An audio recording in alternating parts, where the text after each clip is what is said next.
For my birthday, I decided to treat myself to a dark web mystery box gift. It was a service I'd used several times before, and they had never disappointed, sending heaps of useless but funny things to my doorstep.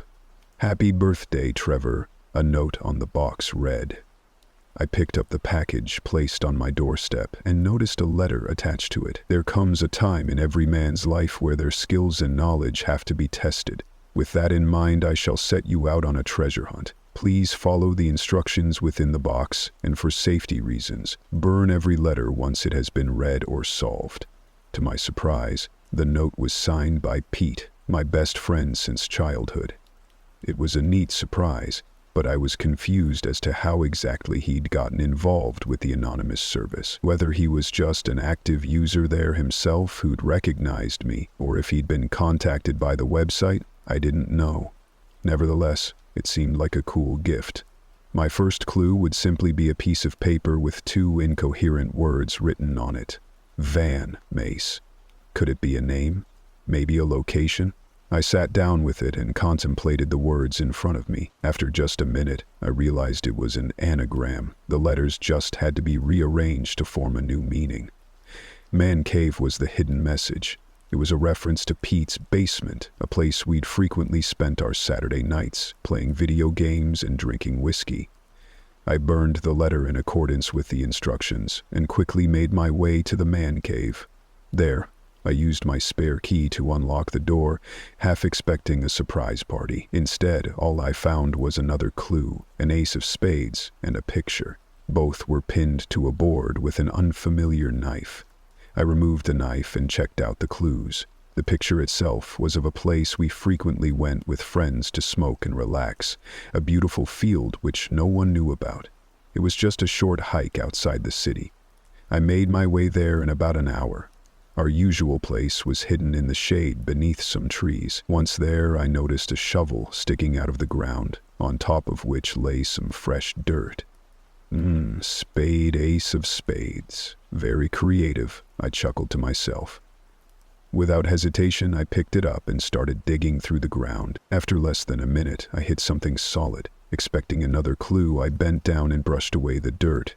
As I put my hand on the cold surface, I immediately retracted it in shock. It was Pete, buried under the dirt, dead from multiple stab wounds to his chest. In shock, I called the police, devastated by the loss of my best friend. While I waited, I sat down and tried to figure out what the hell had happened. That's when I realized that I had burned every note, and that my fingerprints were all over the murder scene. From the strange knife in the basement, to the key, and the shovel itself used to bury him. I'd been set up.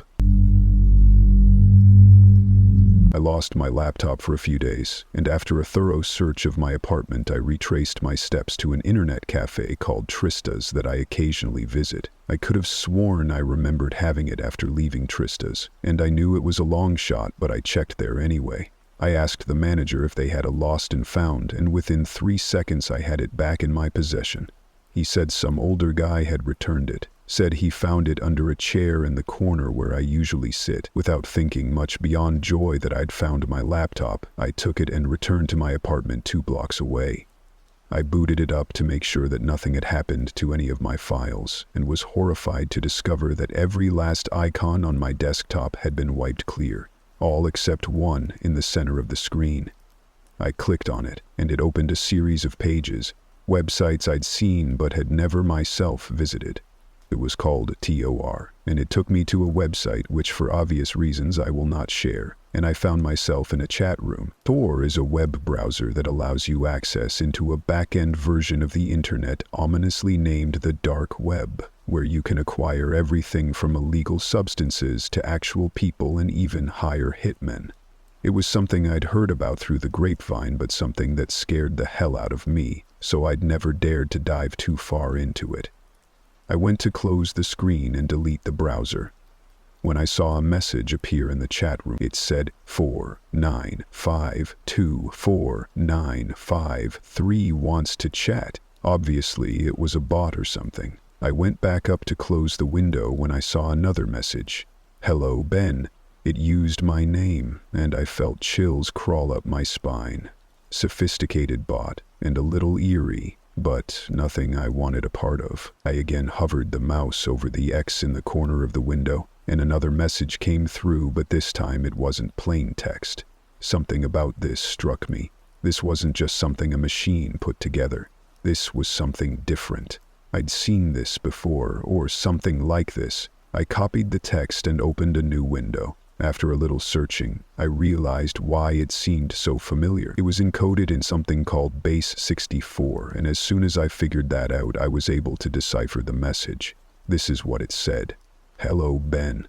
Have you ever wanted to be a part of something bigger than yourself? This is your chance. Welcome to the Integrated Radical Initiatory System, IRIS. We are pleased to announce that you have been selected to participate in an introductory activity which will ensure you membership into IRIS and secure the safety of yourself and your loved ones. If you are reading this, you have passed your first test of admittance and have already secured safety for yourself and your family for the time being. This first correspondence is simply to begin the process of your inclusion. Please follow the below instructions carefully. In the near future, you will be approached by a man in a red baseball hat. He will ask you if you enjoy watching the Baltimore Orioles. You must tell him that you do, and you prefer listening to them on GOVF radio. If you do not engage in conversation with that man or answer exactly as specified, that man has instructions to kill you. If you contact the police, you and your family will all perish in a fatal accident. Again, congratulations and welcome to IRIS. This had to be some joke, right? I closed out of the window and went to delete the browser from the desktop, but something in the back of my head screamed at me to wait, just in case. There was something wrong here, much more wrong than just a simple bot. What had I just stumbled upon?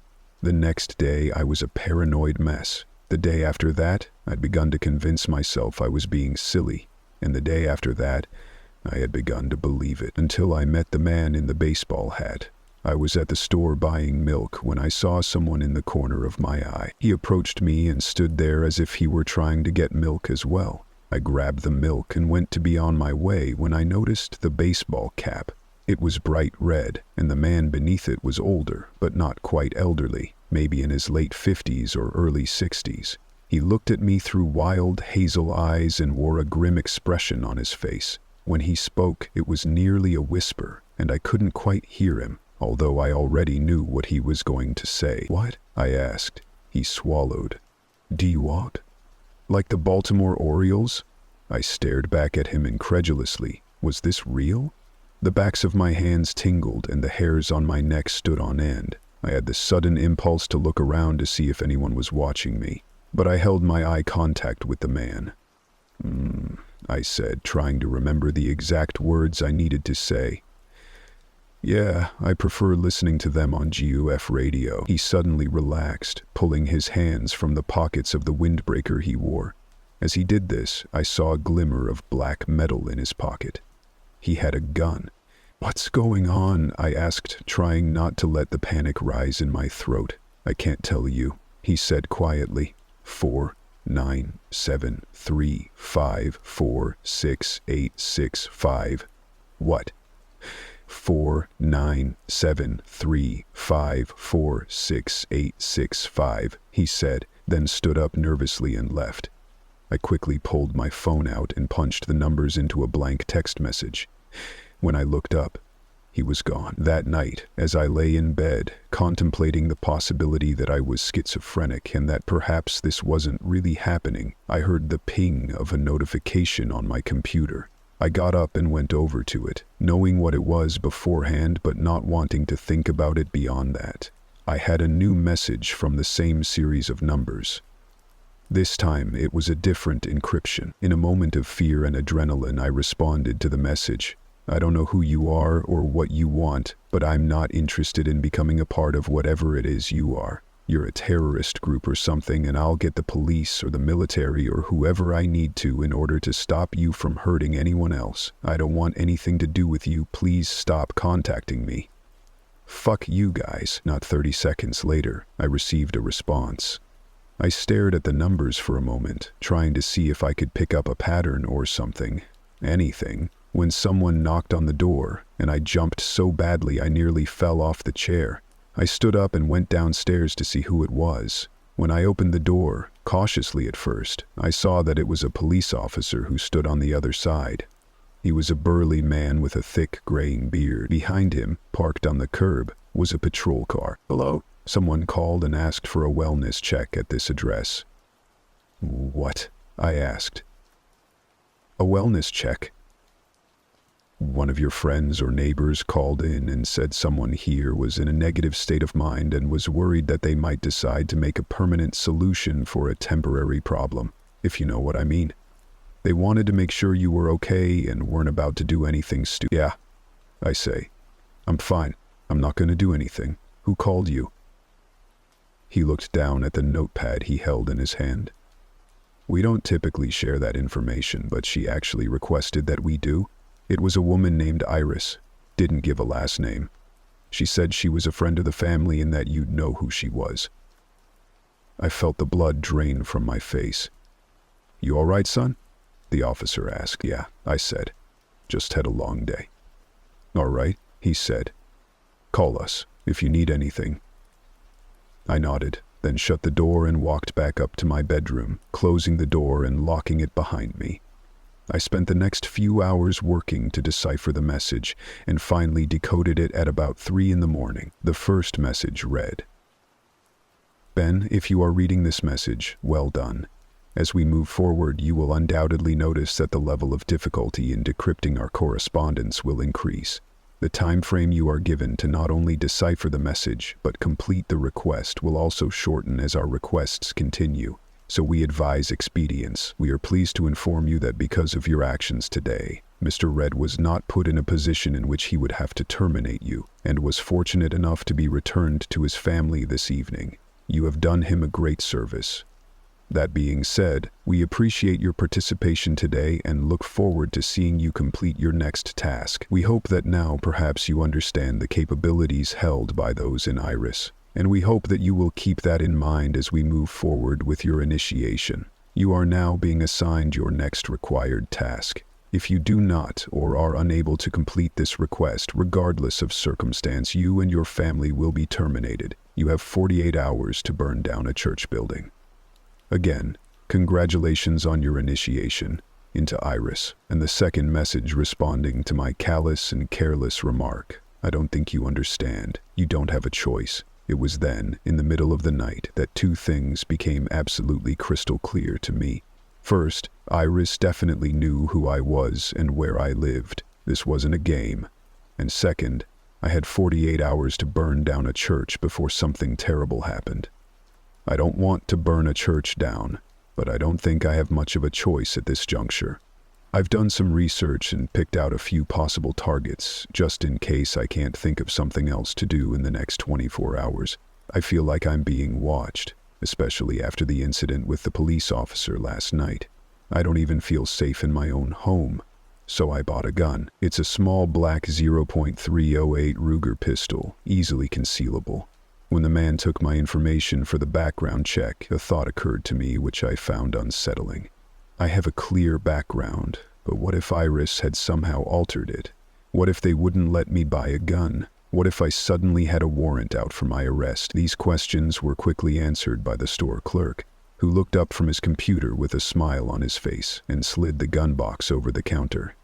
It's been years since I went target shooting, so I took it out to the range as well. My spread was all over the target, but I at least hit the target 10 out of 12 times at 10 meters, which I think is more than enough to bring a person down if that's what it came to. I take the gun everywhere I go now, just in case. Before I do anything drastic, I wanted to find out everything there was to know about these Iris people. Unsurprisingly, Google was of no help. I did some searching on Tor as well to see if maybe the dark web had something on them, but that was no help either. For all intents and purposes, Iris doesn't exist. Except it does. When I got home that night, I went through the mail and discovered a blank white envelope. I opened it up, not quite sure what to think, and pulled out a square piece of cardstock with 2 words written on it. TikTok. I turned the piece of cardstock over and saw that the words had actually been written on the back of a Polaroid picture. My stomach twisted, and I felt dizzy when I saw what the picture was of. My girlfriend and I, standing in the parking lot of the Red Robin, where I'd met her for lunch not even 12 hours before. My pulse was racing when I dialed her number into my phone. It rang once, twice, 3 times. I was almost about to give up and call the police when she picked up the phone. "Hey, what's up?" I didn't know what to say. I was genuinely speechless. "Hello?" I didn't say anything. I stayed silent. I wanted to tell her what was going on, but my instinct told me that if I did, she was as good as dead. "Sounds like your butt dialed me again. Have a good night." She hung up the phone, and I stood there in stunned silence, racking my brain for ideas on what to do next. I did some research the next morning and found a ghost town a couple counties over. I didn't want to do anything too close to home, so about an hour drive away seemed perfect. With a couple of gallons of gasoline, I drove out to this abandoned town. It was dark, and I could hear coyotes in the distance, adding all too much to the creepy ambiance. I drove around looking for a church, realizing as I did so that I hadn't even verified if there was one in the town, but hoping more than anything to get this done and out of the way as quickly as possible. When I finally found the church, sitting at the end of a dirt road like a lone gravestone in a barren cemetery, I was filled with both relief and nervous anticipation. I was about to burn a church down. True, this had been abandoned for a long time now, but this was still a very prosecutable crime. I stepped out of my car and went to the trunk, where I'd stored 2 full canisters of gasoline. The gas cans felt as if they were filled with lead as I carried them to the door of the church, which hung ajar on one hinge and had a pentagram painted across it with black paint. I stepped inside and set one of the gas cans down so I could pull out the pen light from my pocket. The church was covered in graffiti, and the corners were filled with beer cans, liquor bottles, needles, and condoms. The smell of human excrement, rat feces, marijuana, and other things which I couldn't identify filled my nose and mouth, making me gag and giving me a new appreciation for the tolerable scent of gasoline which filled the cab of my car as I drove over here. I was dizzy as I walked down the center aisle to the pulpit and opened my first gas can. I poured it over the top and down the front, thankful for the spicy scent of gasoline and hoping that the wood would catch instead of the flames just burning out after the gas was gone. It was cracked and broken in parts, so I thought it would.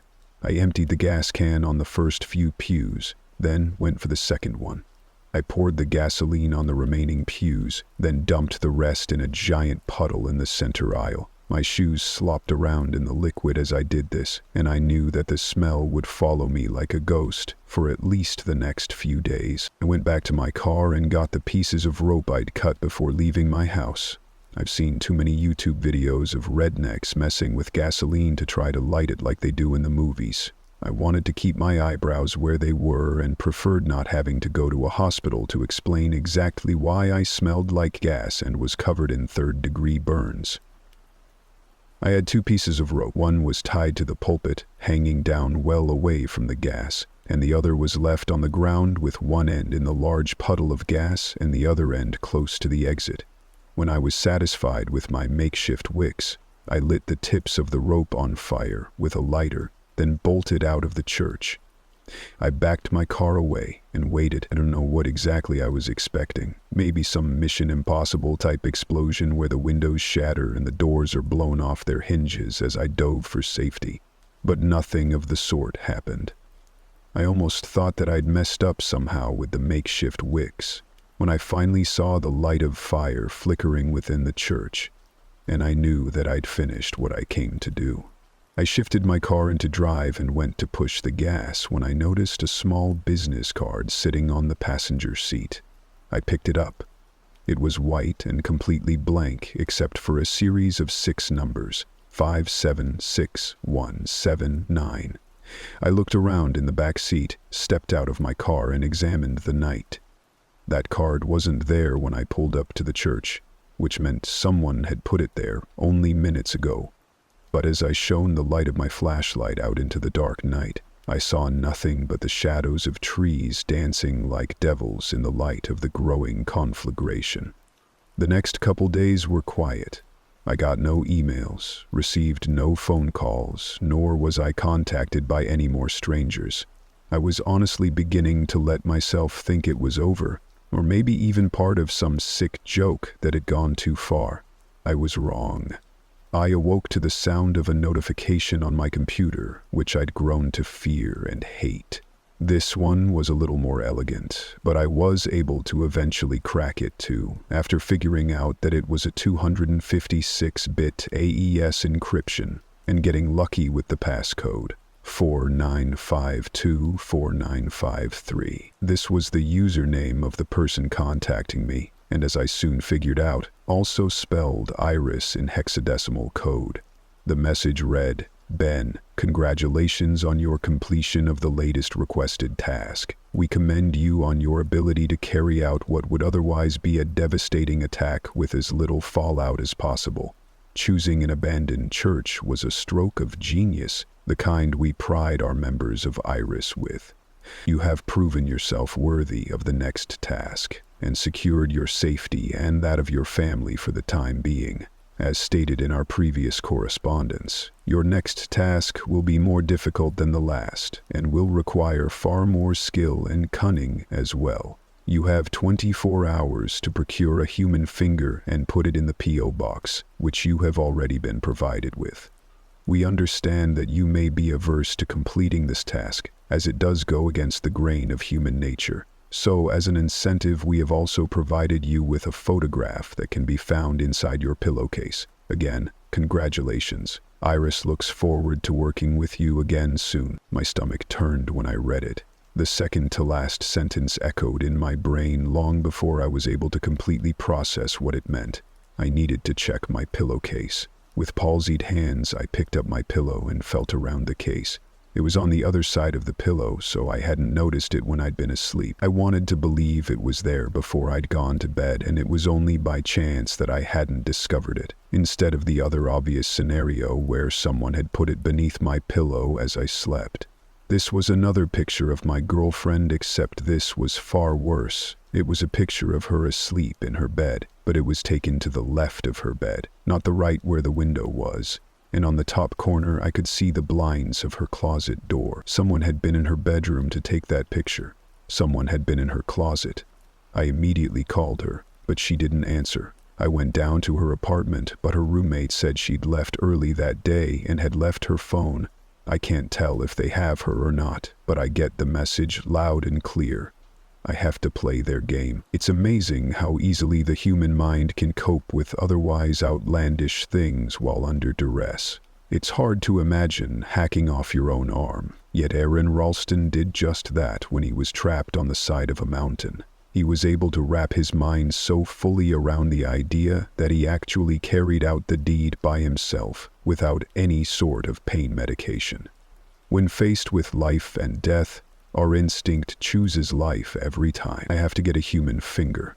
Armed with a pair of bolt cutters and a sour stomach, I went to the only place I knew I could get a finger without torturing someone: the morgue.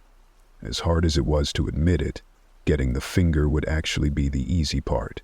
The hard part would be getting to the finger, or to the body, moreover. Usually places like city morgues have layers of security to prevent people like me from getting in. Badges and locked doors in the very least. I considered a funeral home instead, but I couldn't imagine getting in without being outed. Hospitals have hundreds of staff members. Funeral homes may have a dozen or so.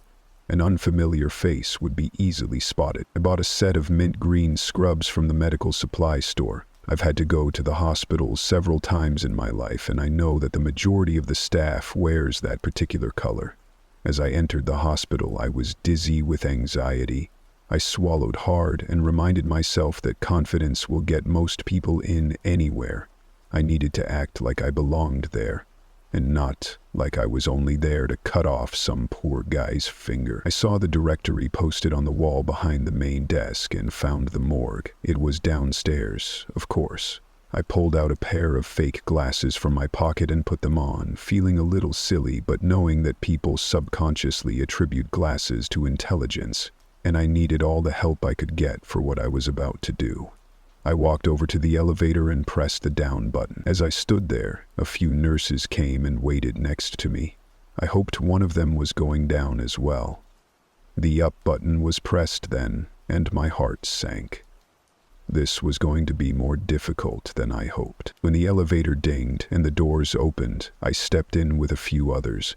One of the nurses scanned his badge and pressed the B1 level to the morgue. I put my hands in my pockets, hoping to look nonchalant as I tried to conceal the copious amount of sweat that was building up in my palms.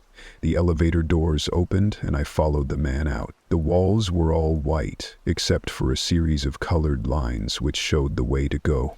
The red line labeled "Examination" traced the path down the hall and to the right. I followed it. The man I'd ridden the elevator with went the other way. I came to a glass door then and was unsurprised to find it locked. A black box on the door frame told me I needed a badge to get in, or I needed someone else to open the door. On the other side of the door, a woman sat at a desk on the far side of the room. She was transcribing something from paper to her computer and looked very intent on doing so. I took a deep breath and knocked on the door. She looked up and I waved awkwardly. With a friendly, albeit somewhat annoyed smile, she stood from her chair, crossed the room, and opened the door. "Forgot my badge," I said, then thanked her for letting me in. "Who are you?" she asked. My pulse quickened. I planned on this question and delivered the lie as best I could. "Alex Bailey," I told her, supplying a fake name amalgamized from my friends in high school. "I'm a new intern." She frowned. "I wasn't told about any interns coming in today. The doc's not here." I shrugged. "One sec," she said, then left the room from the door she'd just opened. It was now or never. "One sec," she said, then left the room from the door she'd just opened. It was now or never. I waited until I could no longer hear the click of her heels against the tile floor, then bolted for the door behind the desk. I was immediately taken aback by the chill in the air. It was as if I could actually feel the death, which I was now surrounded by, just like they show in the movies and the cop drama television shows. The room glistened with stainless steel, and the motors off the refrigeration units in the walls hummed quietly. A table was set up in the center of the room with a black vinyl body bag set up on top. I hurried over to the bag and unzipped it. Immediately, I smelled iron and feces, and my stomach rolled, threatening to betray me. I swallowed my bile and looked around the room until I found a box of gloves on the counter. I put on a pair, then turned to the task at hand. The man inside the bag was pale and his face was bruised. I closed my eyes, not wanting to think about who he was or what had happened to him. Only what was about to happen. I reached inside and found his hand. It had blood smeared across it, but it was intact. I pulled it out, then from the back of my scrubs extracted the pair of bolt cutters. The man's forearm was stiff, and it took some effort to pull it out of the bag to see what I was doing. I saw a number written in black Sharpie scrawled on his forearm. It looked like some sort of barcode almost, and struck something within me. I committed the numbers to memory, wondering if somehow they had to do with Iris, like the rest of the strings of numbers I'd encountered so far. 8, 4, 1, 0, 4, 1, 0, 1, 8, 7, 1, 1, 1, 1, 4, 1, 0, 8, 1, 0, 0. I'd read somewhere that the human finger is as easy to bite into as a baby carrot. The only thing stopping you from actually trying this is your brain telling you, no, this is a finger, not a carrot. Although I did not use my teeth, I'm inclined to disagree with this idea. When I placed the bolt cutters around the man's index finger as close to the knuckle as I could, I imagined that the bone and muscle and everything else I was cutting through would be closer to an actual bolt than a carrot. I counted to 3, then clamped down hard on the handles of the bolt cutters. I felt the jaws bite against the bone for just a brief second, then heard the stomach-wrenching crunch not unlike the sound that's made when you do bite into a carrot. The finger plopped to the floor, stomach bile came up my throat and I choked it back down. I stuffed the man's hand back in the bag and zipped it up. then picked the finger up with it clutched in my fist. I took my glove off so that the finger now rested inside the latex examination glove, then stuffed it in my pocket. I threw the other glove away and had just tucked the bolt cutters back down the seat of my pants when I heard the door open and saw the woman enter. "You're not supposed to be back here," she chided. "Your examiner said you're not supposed to be here unsupervised and that he doesn't have any interns coming until tomorrow." "Sorry," I said, my eyes shooting to the ground in what I hoped was an expression of solemnity. "I'll come back tomorrow." "You better, and you better make sure not to mention to anyone that you were back here. It's my ass too if they find out." I nodded, then hurried out the door. The relief that exploded from my body when I was back in my car and driving home was pure and total euphoria. I'd done it. This morning I found a small brown box in my apartment from the days when I'd moved it and put it inside. I taped it up, wearing gloves as I did this to avoid any possible link back to me, then carried it to the post office. Across the street from the post office slept a homeless man at a bus stop. I woke him up and told him I'd give him $20 now to go drop this box in the only P.O. box I could think of, 576179. When he came back, I'd give him another 20. He repeated back to me the number, and I handed him the box. I watched intently as he entered the post office, and through the sliding glass doors I watched as he handed the man at the desk the package. When he came back, I again asked him the number of the P.O. box. He gave me the 6 digits, then asked for his cash. Digging in my pocket for the other 20, I asked him if the postman said anything. He said he just wrote down the number, then popped it in the mail slot. I paid him the $20, then left. Just like before, I had to wait to get my next response. It just barely came in. This one was similar to the last one, using a series of encryptions on top of each other until I got to another 256 AES encryption. This time the passcode was the number written on the man's arm. "Ben, it is with great pleasure that we congratulate you on your completion of the previous task, and announce that you have only one final task to complete in order to be completely inducted within the ranks of Iris. As before, we understand that you will have your own moral aversions to our request, so as an incentive we have provided you another photograph which can be found in the bottom of your bedroom closet. Your next task is to terminate an individual so that we can be assured that there is no confusion, and because we know that your inclination is to find an alternative solution to our request, we want to be as clear as possible. You must take the life of one human person in the next 24 hours. The target and the means by which you carry out this task are yours to decide. You must not be caught doing so, for if you are, you and your family will be terminated before you make it to police custody. Again, congratulations on your forthcoming induction into Iris. We anticipate success and look forward to seeing your work." The photograph at the bottom of my closet was taken in my mother's kitchen as she washed dishes. I don't think she knew that the photographer was there when the picture was taken, but I have no doubt in my mind she knows now. It was a picture of the back of my mother's head while the photographer held a gun up into the shot. The message was clear. I had 24 hours to take the life of one human person. I immediately began to question how to pick a target. Who am I to decide who gets to live or die? How can I judge others with such permanence? The answer was simple. I don't have that right. But it's either one person's life or the lives of my family, and I knew what side I was on. I began then to think about how to get away with it. A retirement home or a hospital was the easy answer of how to choose a victim, but not without getting caught. Cameras, security guards, staff, and I was supposed to slip in, pull the plug on someone, and slip out undetected? No, that wouldn't work. It would have to be somewhere without cameras, and it would have to look like an accident. Cutting someone's brakes would do it. But there's no guarantee that someone would die, or that just one person would die. Starting another fire was the same problem, no guarantees. I began thinking then of all the accidental deaths that happen, and it was down that road where I came up with a plan. Every city has a part where you don't go after dark, where the streets are littered with junkies and drugs. This is where I needed to go. I reached out to a few of my old high school friends to get the info I needed. I've never done drugs myself, so if I wanted to get anything at all, I needed someone to be my contact. I eventually found a friend whose cousin sells hard shit. I told him I needed it for a party, and he didn't ask any questions. He gave me his cousin's number, and I called it. I went to the bathroom in a 7-Eleven and did as I was told, hiding $100 cash in the ceiling tile. An hour later, I returned and found 5 plastic bags filled with powder and a syringe. The weight of the drugs in my pocket combined with knowing what I was about to do next felt like an elephant on my chest. I couldn't breathe. I reminded myself what was at stake and kept going with the plan.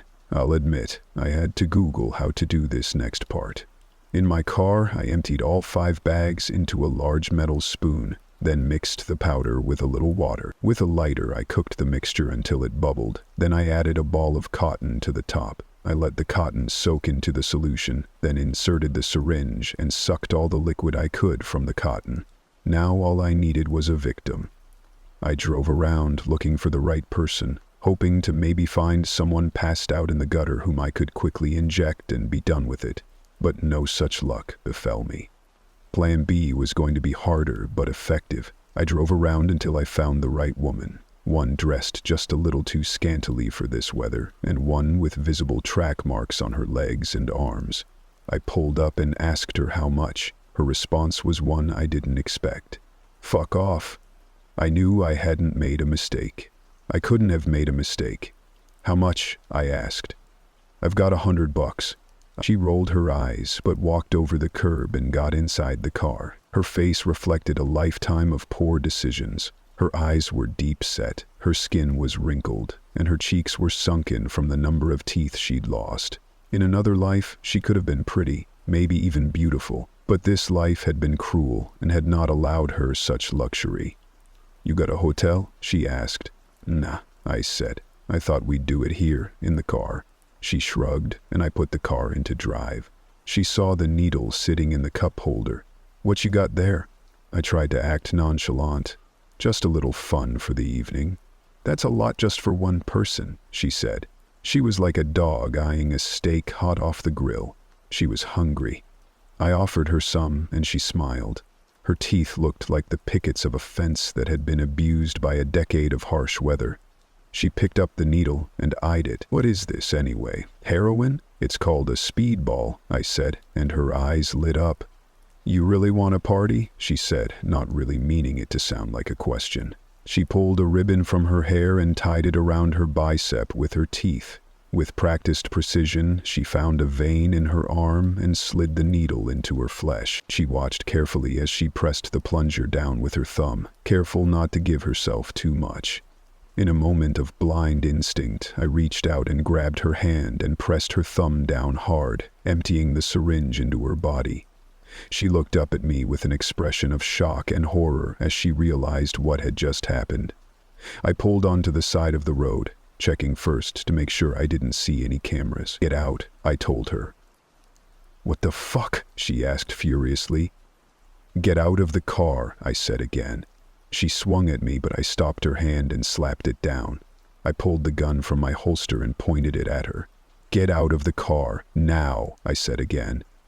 As she got out of the car, the look on her face will forever haunt me. Her eyes were wide and dilated like those of a fawn, and I saw a brief glimpse of the woman she was.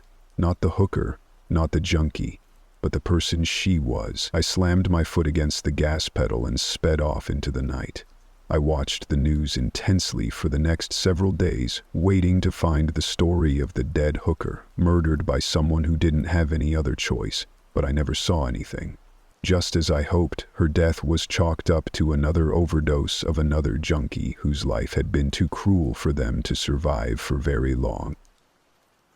I called my mother the next morning and she answered the phone. She said her phone had been on the fritz and she hadn't been able to make any calls. My girlfriend called me back, too. She said her parents' neighbor had called and said that her mother was in the hospital, so she drove out immediately. She swore she remembered taking her phone, but when she went to call me, she realized she must have left it at the apartment and she hadn't committed my phone number to memory. As it turns out, her neighbor had a stroke later that day and had likely called her in the middle of an episode of delusion just before the stroke occurred. Her parents were completely fine and in good health. Things, I thought, had started to get back to normal. That was until this morning. While I was putting gas in my car, a man came up to me. He called me by name as he approached and handed me a flash drive and a blank business card. The business card said 05320532054032055032055051. I went home and plugged the flash drive into my computer. It had only one file on it. The storm made the city street a blur to Tim Avery as he walked rapidly down the sidewalk. Rain fell just heavily enough to make people run to their cars or take shelter in the shadows of store awnings. To Tim, however, walking through the rain seemed right. It felt like it might cool off the quietly seething anger building in his chest. It might have helped if not for the chaos of the traffic. To his right, it was rush hour, and the motorists felt no need to drive carefully through the rain. Lights flashed, horns blared. Every few seconds, a tire would veer into a puddle and water would spray over the sidewalk. Inside his head, Tim replayed the previous hour of his life. He'd just come home on spring break from his final year of college. His parents had been so proud that he was about to get his degree in business management. It had been the plan for his entire life, it seemed. He was supposed to get a perfectly respectable degree, find a perfectly respectable job, and have a perfectly respectable family. But after 4 years of it, Tim had realized something. He hated business, so coming home from college for the week, he had informed his parents that he planned to enroll in art school and follow his dream of being an artist. It had not gone well. The phrases, "throwing your life away" and "you're not that good" had been said. That was when he had left and decided to take a walk, despite the storm outside. A clap of thunder brought Tim back to the present. Looking around the street, he realized that while he had been lost in thought, he'd taken a wrong turn somewhere. The buildings looked vaguely familiar, but he couldn't place exactly where he was. There was a seedy-looking bar, a generic-looking internet cafe, and a pawn shop with a half-unlit sign. None of the other buildings looked inhabited. They were just broken-down storefronts with darkened windows that seemed to stare at him. As Tim stood looking into one of the dark windows, a small figure came out of nowhere and ran into him, nearly sending him sprawling onto the wet sidewalk. Catching his balance, Tim looked around for the kid, hoping he was okay. He heard footsteps in the puddles behind him. Spinning around, Tim saw them running away. For a split second, the boy turned his head back and looked Tim directly in the eye. He couldn't tell what it was, but something about the boy's eyes seemed very wrong. Before he could figure out what, the kid had turned down another alley and disappeared. Tim took a deep breath and decided that he had had enough of walking through the rain for one night.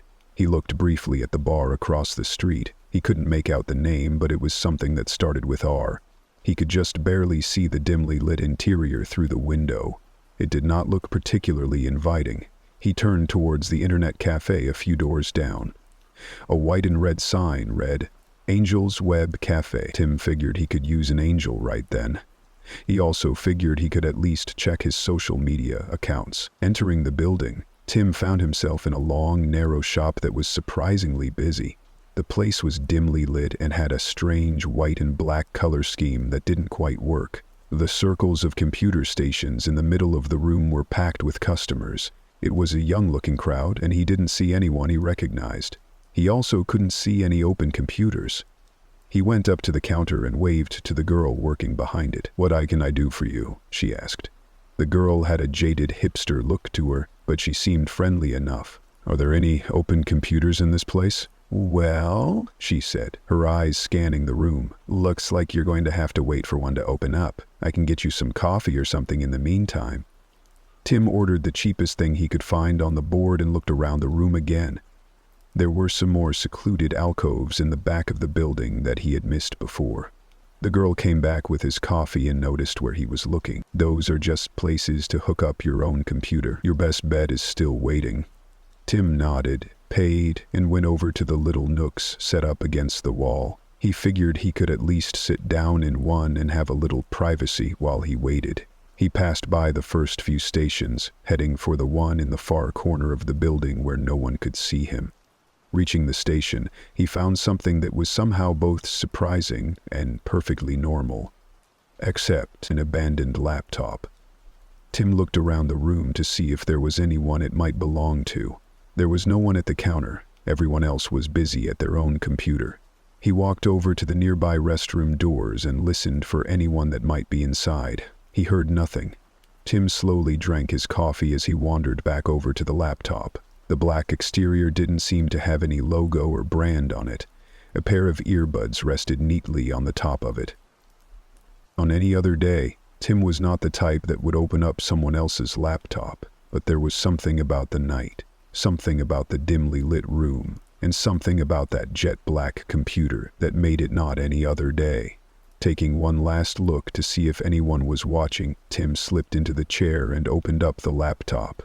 Hitting the power button, he could only imagine what crazy stuff might be on it. He was almost disappointed as the desktop opened and there were only two icons, My Computer and Recycle Bin.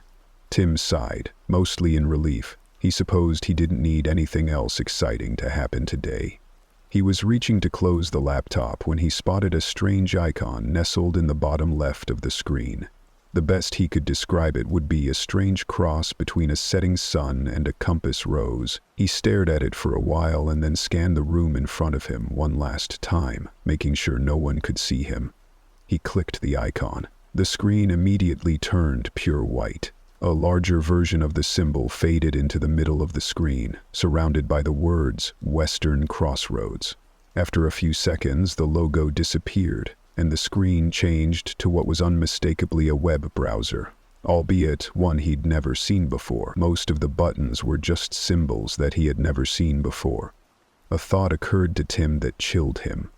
He'd heard of browsers that people could use to go to parts of the internet that were way off the beaten path. Western Crossroads had to be a dark web browser. He'd never looked into the dark web before. He'd just heard the same generic stories everyone else had. For all he knew, it was nothing but drugs, terrorists, and hitmen. It was at that moment that he saw a star button that had to be something like a list of bookmarked sites. Tim hit the button and a list appeared on the side of the browser. There were 4 bookmarked sites, and they were all written out in a language that Tim had never seen before. A resounding bang of thunder came from outside that seemed to shake the entire building. Tim had to grab the cup of cheap coffee to keep it from falling on the floor. There was a wave of murmurs from the main room as the customers settled down. Tim looked back at the screen and found that the sites on the list were now in English. They still made little sense, but at least he could read them. The top site read, Library of Entorum. The icon next to it looked like it was supposed to be several books stacked by each other. For some reason, Tim thought it also looked strangely like the bars on a cell door. The second listing just said Mr. Deal with a blocky symbol that seemed to be a mountain split down the middle. The third site was something called The Garden of Earthly Delights. The symbol next to it was a blue flame. A feeling in Tim's gut told him to stay far away from that site. That left only the final listing. The altar was the last site. The symbol next to it was 2 snakes facing each other, fangs bared. Just as he had been drawn towards the laptop, Tim felt drawn to those 2 words. Without a second thought, he clicked the site.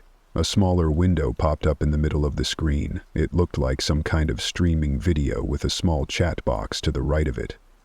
At the moment, the only thing visible was the same symbol of the 2 serpents. They looked vaguely like art he had seen from Aztec and Mayan ruins. Streams of red and silver flowed out of the wide-open jaws and formed a waterfall between them. The screen flashed briefly, and the window went full screen. Above the chat log at the side, a number began to count up. Usernames filled the log. The number stopped at 43. None of them typed anything into the log, not even a greeting. They were waiting. The usernames were random groupings of letters and numbers, completely anonymous. They didn't have to wait long, as the video flashed and began streaming. Tim quickly grabbed the earbuds from next to the laptop and shoved them into his ears. The only things he could see on the screen were a wide glass screen and a floor made up of large, carved stones. The sound of running water was all he could hear. The room was filled with a dim, flickering light that cast strange shadows onto the stone floor. As he stared at the image, the light became brighter, and it slowly dawned on Tim that what he initially thought was a screen was in fact a wall of falling water that flowed so perfectly that it shone like glass. The entire scene strangely reminded him of death and decay. He briefly thought about slamming the laptop shut and running back out into the rain, but the thought was quickly dashed away as a figure stepped out of the shadows and into the view of the camera. "Good evening, ladies and gentlemen," said the man in a deep, commanding voice, "and welcome back to The Altar." The man had an accent that Tim couldn't place. It was deep and guttural. He was dressed in an immaculate charcoal suit, completed with a silver and red striped tie. Tim barely noticed the suit as he stared at the man's face with disgust. It was a vaguely Middle Eastern face with a shaved head above it. What made it remarkable were the serpent tattoos covering the majority of his face. Even now, as the man smiled pleasantly, he was terrifying. "Now, I'm sure we have a few newcomers here," said the man with a wink. "We always do. So let me introduce myself. I am the purveyor of hopes and dreams, the granter of wishes, the high priest of your own personal religion. You can call me Tezcat." Tezcat walked nearer to the film of flowing water, his shadow taking on a strange shape in the flickering light on its surface. "Now, in a few moments I will begin the auctions, so I will remind you of the 2 rules of bidding. Number 1, your money is no good here. Number 2, all sales are final, no returns. And yes, some of my lots may seem too good to be true, but I promise that satisfaction is guaranteed. Now, let's begin. Lot number 1, ladies and gentlemen." Tezcat motioned to the wall of water behind him, and an image of a cartoon heart appeared in the flowing liquid. Tim couldn't tell if it was being projected onto it or if it was being added digitally. "True love," said Tezcat. "Yes, that's right. For the right price, the object of your desire will fall head over heels in love with you. No drugs, no hypnosis, no brainwashing. Just a tiny nudge in the right direction that they won't even notice." The image in the water disappeared and was replaced by the faces of several random people. Tim didn't understand until an image appeared that he recognized. It was the face of a classmate he'd had an unhealthy obsession with a year ago. His jaw dropped. There was no way anyone could have known he'd be in this cafe, looking at this exact site at that exact moment. The only explanations were a 1 in a trillion chance, some incredibly intricate practical joke, or it was real. Someone in the chat room quickly bid. $10 million appeared in the log. Tezcat produced a tablet from somewhere and watched the screen. A scowl came onto his face. "What part of no money is difficult, people?" He snapped his fingers and the bidder was instantly removed from the room. "Now, do we have any real bids?" There was a long pause. Tim felt extremely uncomfortable as Tezcat continued to smile knowingly at the camera. He had no idea what kind of bid the auctioneer was waiting for. Finally, one of the users typed "my sense of hearing." Tim stared at the 4 words in disbelief. He couldn't believe some crazy guy actually bet something like that. Tezcat looked at his tablet again and grinned from ear to ear. "Well, well, well," he said. "Now we're talking." He tapped something onto the screen and began scrolling. You have considerable resources, low-stress lifestyle, high intellect. It's a sacrifice to be sure, but I think someone can do better. Prove me right, ladies and gentlemen." There was a far shorter pause this time. It was only a couple of seconds before someone typed 1,998. Tezcat checked something else on his tablet. Tim gawked at the screen in further disbelief. "A year out of your life is always a gamble," he said. "So let's just see what happened that year." Daughter's first words, learned to ballroom dance. Oh, there we go. Father apologized for never being there. Giving up a turning point in your life? Acceptable. Anyone else? Tim was in awe of the scene taking place before him. He could just barely manage to believe in whatever psychic powers the host was promising he had. But ripping the years out of a person's life, what kind of insanity had he fallen into? Another person typed out, "My guitar playing."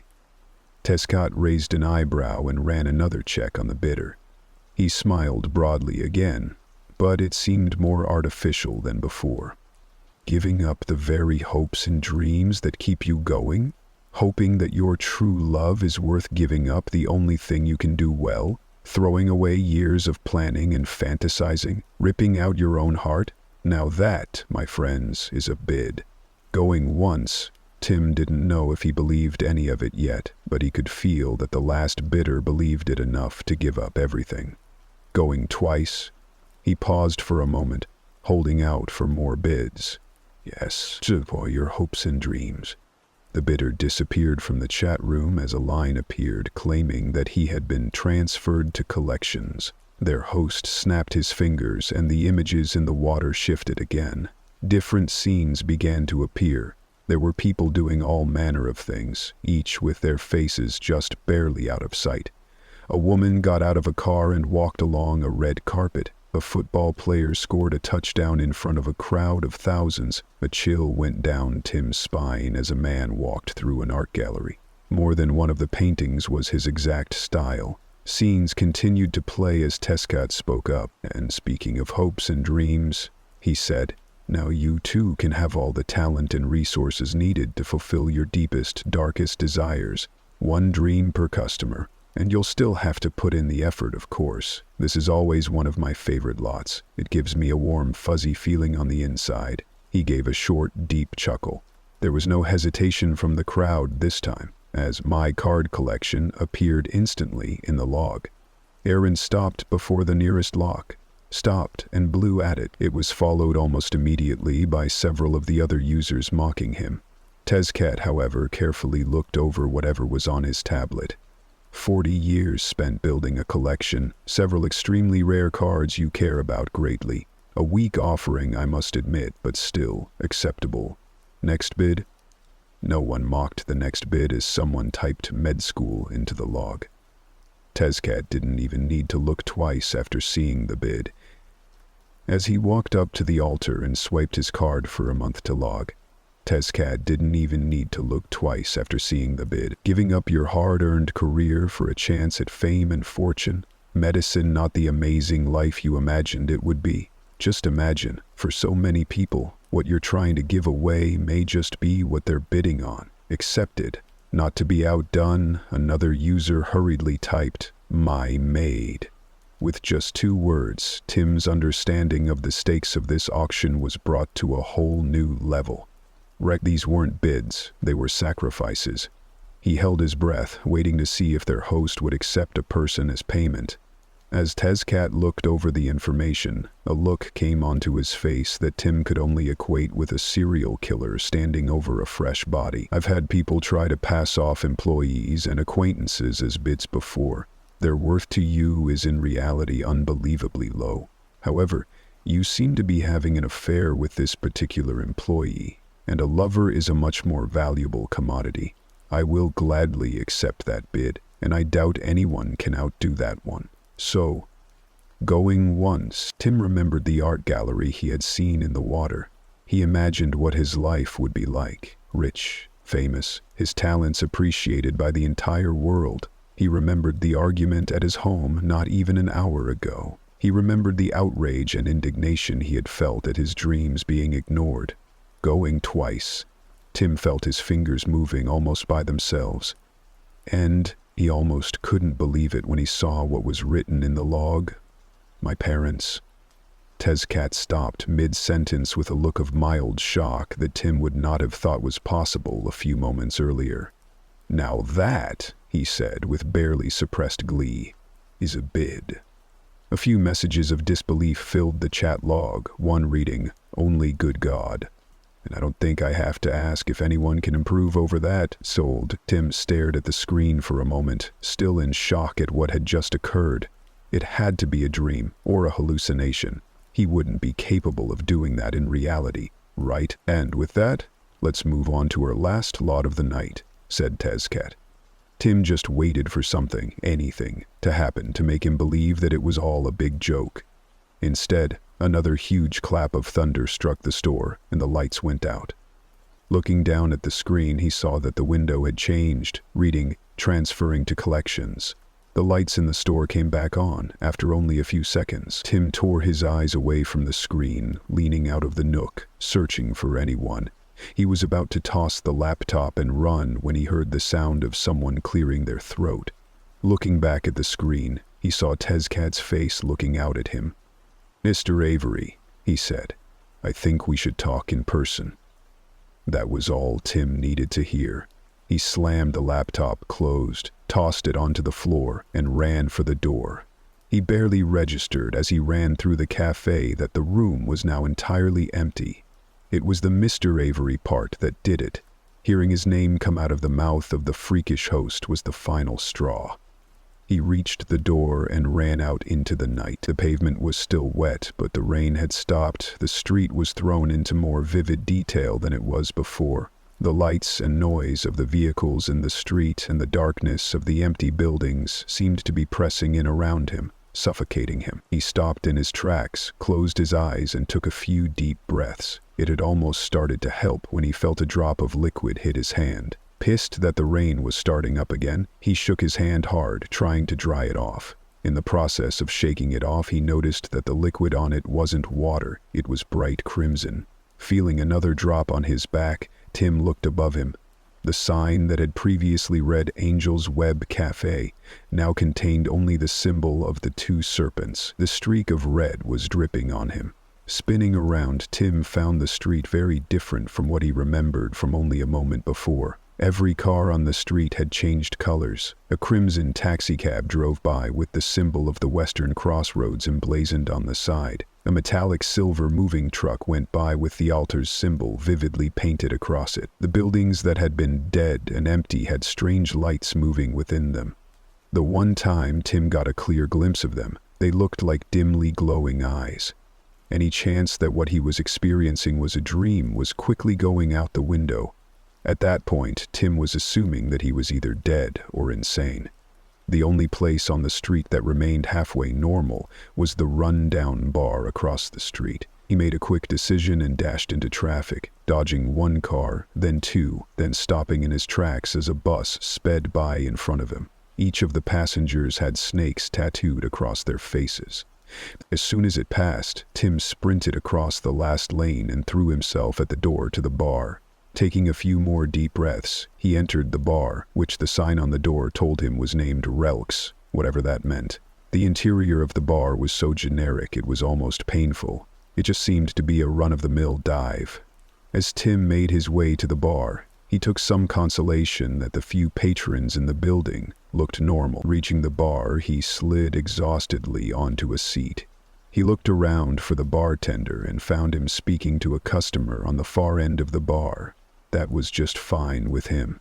He just wanted some time to process the fact that he'd completely lost his mind. He didn't get that time. From directly behind him, he heard the same throat-clearing noise he had a few minutes before. Someone draped a charcoal suit jacket over the stool next to him. "Mr. Avery?" said Tezcat. "I'm glad we could talk." Tim had no idea what to say as he looked up into black eyes rimmed by the jaws of tattooed serpents. "I'm dreaming." "No, you're not." "Well, I lost my mind." "Strike two." "I'm dead." "Sorry, but no," said Tezcat, sitting down. "Not yet. At the moment, you are in possession of a great opportunity. You will have the talent and resources to become the greatest artist in the world. Think about it. You'll be rich beyond your wildest dreams, world famous, drowning in beautiful women. Celebrities and royalty will have your work on their walls and people will remember you for centuries. If we're not better, more professional, you can sing long songs while hump up Drax." "I don't want it anymore," said Tim. Well, you did very much so for a moment there, and that is all that Relk and I need." "Who the hell is Relk?" asked Tim, finally finding some nerve.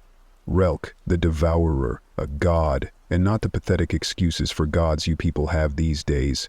Relk is one of the true gods, the old gods like Karn, Stead, Zatananatus. He walked the streets of his cities in the material realm, defended his followers to the end, and drank the blood of his enemies."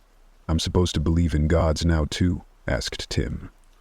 "Mr. Avery," said Tezcat with a grin, "where do you think you are?" He picked an empty glass up from the table and threw it at the back bar. The glass vanished into thin air before it struck. The walls around them shimmered. The wood and glass melted away into rough-hewn stone. The fluorescent light was replaced by flickering torches. He heard water running at his back. He turned to find the wall of falling water from the video behind him, falling into a shallow pool. Turning back toward the bar, he found himself sitting on a short pedestal and leaning against a large stone altar. At the center of the altar was a human skull. Rolls of cloth were wrapped around the jaw and eye sockets of the skull. "This is the tomb of Relk, Timmy, my boy. Well, a recreation of it. It's a real place in the material realm, but people like myself can make a little home for themselves off the beaten path. I like using it for my streaming. It reminds me of the good old days." "This is in the dark web?" Tezcat broke out in a fit of hysterical laughter. "Oh gods, no," he said. "That's just an entry point. You see, there's nothing like raw human desire to create a gateway between two places. And let's just say that your dark web abounds with that, just like you." "Not anymore," said Tim. "I'm not letting you take my parents." Tezcat took a deep breath and sighed. "Timothy, I'm afraid you don't have a choice in the matter at this point, so let's just get down to business and seal the deal." He produced 2 small shot glasses out of his jacket and set them in front of Tim and himself. "I apologize about the crudeness, but these things have to be done in certain ways." With that, he took a small knife out of his pocket. It looked like obsidian to Tim, only it was green. With one sharp movement, Tezcat made a cut in one of his own wrists. He held his hand over a glass. Golden blood flowed out of the wound, quickly filling the small glass. He did the same over the one in front of Tim. The blood stopped flowing almost immediately. "So then," said Tezcat, picking up a shot.